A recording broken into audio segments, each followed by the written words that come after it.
New Zealand is in danger of becoming a failed state. How bad does he think things will get in New Zealand? Well, Oliver, to put this in context, Oliver went there 10 years ago and he was surprised by how well New Zealand was running under the National Party government of John Key and Bill English, and wrote a monograph for us actually about what we could learn from New Zealand. But since Ardern has been in place, particularly since COVID, she's just got crackers, and she's had all these great promises about housing. They were going to create 100,000 affordable homes. I think at the last count they've created 6,000.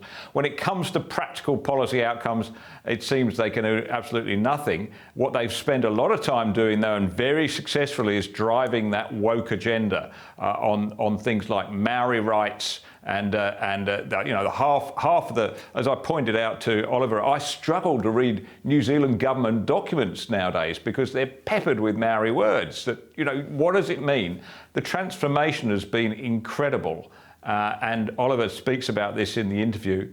And interestingly, Fred, if past experience is anything to go by, I think the majority of people who watch that interview tomorrow will be in New Zealand, because their media over there is just so poor. It's so uniformly, woke and just telling one tune and only one tune, that they are turning to Australian media and media from around the world to find out what's happening in their own country.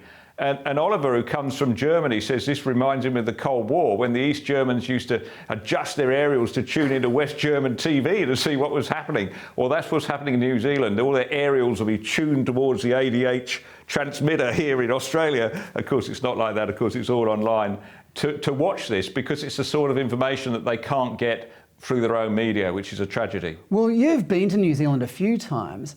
Are Kiwis that left-leaning? Isn't there a market for a straight-talking newspaper over there? Well, you'd think so. I mean, take the last election, right? Although Ardern won, it was about a 50-50 proposition. They have this strange voting system that nobody on earth understands, but you still get, basically 50% of people vote for parties of the centre-right loosely, and 50% the centre and the centre-left. So you'd think that, if there's 4 national newspapers in the country, it might be profitable for 2 of them to support the Nationals, but no, all 4 support Ardern. And just on market terms, let alone political balance, I don't see how that works. Are they all just wanting, go woke, go broke very quickly? Is that the idea? All 4 of them at the same time. Now, quickly, Nick, just before you go, I just want to talk about one other global issue, which is called the cost of living, or as I like to call it, inflation. We saw it in the US this week. Congress passed the Inflation Reduction Act. They even gave themselves a round of applause when Kamala Harris cast the deciding vote to get it through. It seems like inflation is easy to cause. Government simply prints money, but then it's very difficult to solve. Now, Nick, how powerful are governments in being able to stop inflation, and should the viewers be worried about what's about to happen?